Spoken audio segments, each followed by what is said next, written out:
कैसे हैं आप सब। मैंने चैप्टर 10 का कल ओवरव्यू किया था पिछले अपने वीडियो में। उसमें चैप्टर का नाम है लोक सेवकों के विधिपूर्ण प्राधिकार। लोक सेवकों के विधिपूर्ण प्राधिकार जो कार्य होते हैं उसमें कोई अवमानना करना, उसमें कोई रुकावट डालना, इससे संबंधित ये चैप्टर है, चैप्टर 10। इस चैप्टर में मैंने कुछ धाराओं के ग्रुप बनाए हैं जिससे थोड़ा समझने में आसानी रहेगी। तो मेरा जो पहला ग्रुप है उस ग्रुप में मैंने 3 सेक्शन लिए हैं, सेक्शन 172, सेक्शन 173, सेक्शन 174। इन 3 सेक्शनों को हम डिस्कशन करेंगे और उसमें जो प्रावधान दिए हैं उनके बारे में पढ़ेंगे। दोस्तों, सेक्शन 172 का टाइटल में उन्होंने बताया कि जब कोई लोक सेवक जो विधिपूर्ण कार्यों को करने के सक्षम है, जो सूचना, आदेश, समन जारी करता है, उसकी तामीली करा रहा है और तामीली जिस व्यक्ति पर होनी है वो फरार हो जाता है, तो फिर उसके लिए लॉ में क्या प्रावधान दिया गया है, इस आईपीसी सेक्शन में उसके लिए क्या दंड का प्रावधान है। तो सेक्शन में 2 बातें इंपॉर्टेंट हैं। अगर इस पूरे सेक्शन को आप पढ़ोगे तो 2 चीजें हैं। सबसे पहली बात तो ये आती है कि जो लोक सेवक है वो अपने कार्यों को करने के लिए वैध रूप से सक्षम होना चाहिए। ठीक है। लोक सेवक हमारे यहाँ पे जो लोक सेवक होते हैं, हर एक लोक सेवक को ऑथराइज्ड किया जाता है कि वो कौन से काम कर सकता है, उसके लिए वो प्राधिकारित होता है। कोई लोक सेवक जिसको किसी कार्य करने के लिए प्राधिकार नहीं दिया गया है और वो उसके बाहर काम करता है, नंबर 1, या फिर जिस काम के लिए प्राधिकारित किया गया है और वह काम वो नहीं करता, ये दोनों चीजें हमारे यहाँ अधिकारातीत की श्रेणी में आती हैं, अल्ट्रा वायरस की श्रेणी में आती हैं। ठीक है। तो सबसे पहले बात क्या बताई गई? सबसे पहले बताया गया कि जो अधिसूचना जारी कर रहा है, जो आपके ये तामीली समन, तामीली आदेश जारी कर रहा है, उसकी तामीली इसको करानी है। ठीक है ना। वो जो लोक सेवक है, लोक सेवक कैसा होना चाहिए? वैध रूप से सक्षम होना चाहिए। ऐसे आदेशिकाओं को निकालने के लिए वैध रूप से सक्षम हो, सेक्शन 172। ठीक है। फिर मान लीजिए ऐसे वैध रूप से सक्षम व्यक्ति ने, लोक सेवक ने आदेशिका जारी कर दी। आदेशिका की तामीली जब हुई, समन, सूचना, आदेश की जब तामीली की जाएगी तो जिस व्यक्ति पर होनी है वो व्यक्ति मान लीजिए फरार हो जाता है। जब वो फरार हो जाता है तो उसने एक अपराध कर दिया और आईपीसी का 172 ऐसे अपराधी के लिए दंड का प्रावधान करता है। तो दंड क्या है?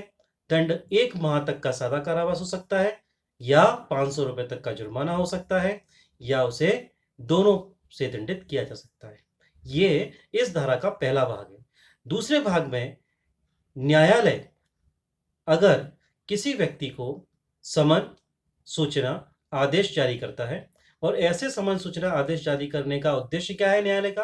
किसी व्यक्ति को स्वयं उपस्थित होने के लिए या अभिकर्ता को उपस्थिति के लिए या दस्तावेज प्रस्तुत करने के लिए या इलेक्ट्रॉनिक अभिलेख प्रस्तुत करने के लिए अगर ऐसी आदेशिकाएं जारी की गई हैं और आदेशिकाओं की तामीलीकरण जिस व्यक्ति पर होनी है, जिसको ऐसे या तो स्वयं उपस्थित होना है या दस्तावेज आदि प्रस्तुत करना है, और वो फरार हो जाता है, तो फरार हो जाने की दशा में और न्यायालय द्वारा निकाला गया अगर आदेशिका है तो दंड का प्रावधान थोड़ा बढ़ाया गया है। क्या किया गया? सजा उस अपराधी को कितनी दी जाएगी? तो 6 माह तक का सादा कारावास हो सकता है या 1000 रुपए तक का जुर्माना या दोनों से दंडित किया जाएगा। बस इतना सा इस सेक्शन में हमें याद रखना है। ठीक है।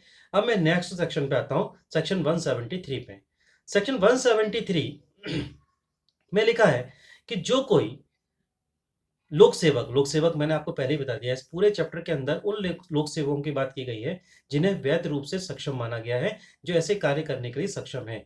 तो ऐसे वैध रूप से सक्षम लोक सेवक ने कोई समन, आदेश या सूचना जारी की है या उद्घोषणा निकाली है, ऐसे उद्घोषणा के प्रकाशन में या उसकी तामीली में कोई साक्ष है, कोई व्यक्ति साक्ष है, अगर विघ्न डालता है। किस तरह के विघ्न डालेगा? तो विघ्न को 3 कैटेगरी में बताया गया है। मान लीजिए कोई ऐसे प्रकाशन के लिए इन चीजों का प्रकाशन करना, प्रकाशन के संबंधित धारा है, तो उनका प्रकाशन करने के लिए जैसे ही कोई लोक सेवक जो विधिपूर्ण तरीके से उसे किसी स्थान पर लगाने के लिए सक्षम है उस स्थान पर उसे लगाता है, तो ऐसे लगाए जाने से कोई अपराधी उसे रोके, कोई व्यक्ति उसको रोकता है, ये पहले कैटेगरी बनी। एक वैध रूप से सक्षम लोक सेवक इन आदेशिकाओं का प्रकाशन करने के लिए उसे किसी स्थान पर लगाता है, वहां अगर उसे ऐसे किसी आदेशिका को लगाने न दिया जाए, नंबर 1। नंबर 2, चलो हमने विधिपूर्ण तरीके से लगा भी दिया, लोक सेवक ने विधिपूर्ण तरीके से उस आदेशिका को लगा दिया है, प्रकाशन कर दिया है उसका, तो ऐसा लगाई हुई या उस पर चिपकाई हुई आदेशिका को कोई व्यक्ति साशय हटाता है, ये दूसरी कैटेगरी हो गई। तीसरी कैटेगरी है उद्घोषणा के प्रकाशन में जो लोक सेवक विधिपूर्ण तरीके से कार्य कर रहा है उसके कार्यों में कोई व्यक्ति बाधा डालता है। अगर इन 3 अपराधों को करेगा, और अपराध और आदेशिका किसने जारी की है? लोक सेवक ने जारी की है, तो दंड का प्रावधान 1 माह और 500 रुपए तक या 500 रुपए तक का जुर्माना या दोनों से दंडित किया जाएगा। ठीक है, यही सजा तब बढ़ जाती है जब न्यायालय ने कोई उपरोक्त में से कोई आदेशिकाएं, जैसे समन, वही समन, सूचना, आदेश और उद्घोषणा का प्रकाशन करने के लिए आदेशित किया गया है, और उपरोक्त कार्य कोई व्यक्ति करता है न्यायालय के आदेशिका की अवमानना करने के लिए, वहां पर दंड का प्रावधान फिर वही जो ऊपर की धारा 172 में बताया गया था, 6 माह का सादा कारावास या 1000 रुपए जुर्माना या दोनों से दंडित किया जाएगा। ओके, लेकिन न्यायालय किस बात के लिए कर रहा है? न्यायालय या तो अभिकर्ता के को स्वयं उपस्थित होने के लिए, हाजिर होने के लिए, या अभिकर्ता द्वारा उपस्थित होने के लिए, दस्तावेज पेश करने के लिए, या इलेक्ट्रॉनिक अभिलेख प्रस्तुत करने के लिए आदेशिका जारी कर रहा है। ओके, नेक्स्ट तीसरी धारा है 174, ये आखिरी धारा है।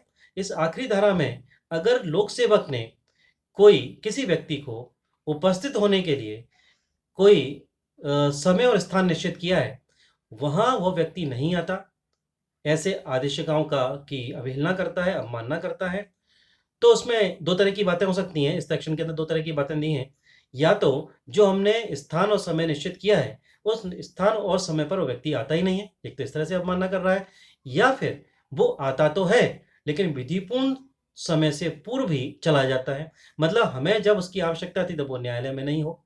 ऐसी कंडीशन में भी उसने अपराध किया है धारा 174 के अंतर्गत।